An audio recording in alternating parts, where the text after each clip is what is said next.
So you might have a strong foundation for an EB1A profile, you just don't know how to explain your evidence to your lawyer, who may not be able to then explain your case to an officer. And that is really one of the main reasons why a lot of arguments fall apart. There's just not enough contextual evidence to back up the argument itself. There's not enough of an explanation of the evidence that has been presented. And in this video, we'll be covering this concept you'll have to understand in order to be able to properly contextualize the EB1A evidence that you will be including as part of your case, and also in explaining things to your lawyers so that they will be able to properly explain things to an officer. And for those of you who don't know me, my name is Jason and I work with several top immigration lawyers, which is where my EB1A profile building insights come from.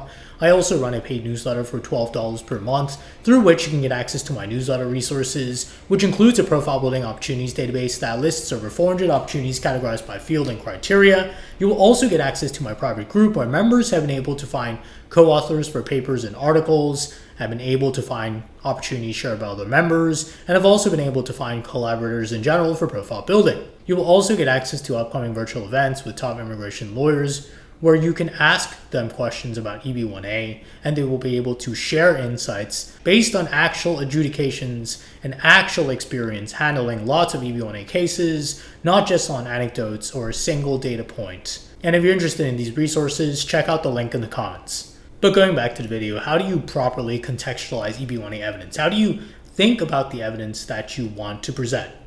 Well, it all boils down to this one concept that a lot of you just don't really know about, that if you knew about, would help you properly understand EB1A. And it is this concept of relativity. How do you perform relative to others in your field?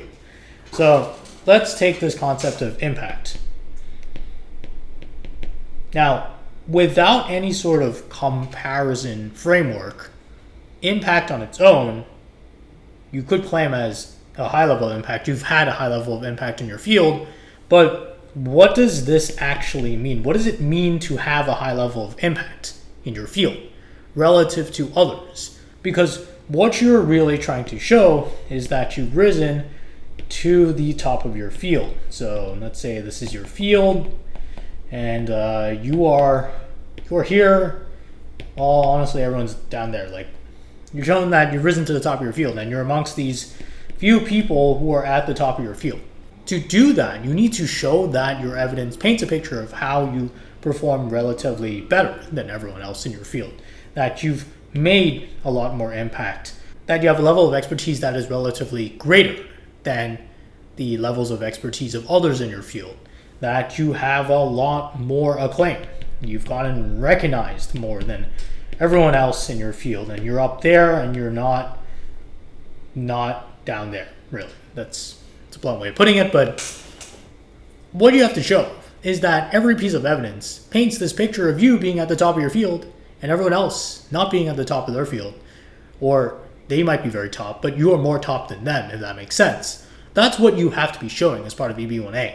And this applies to everyone as well. But for EB1A, you have to be showing that you are at the top relative to others. That's what you have to show.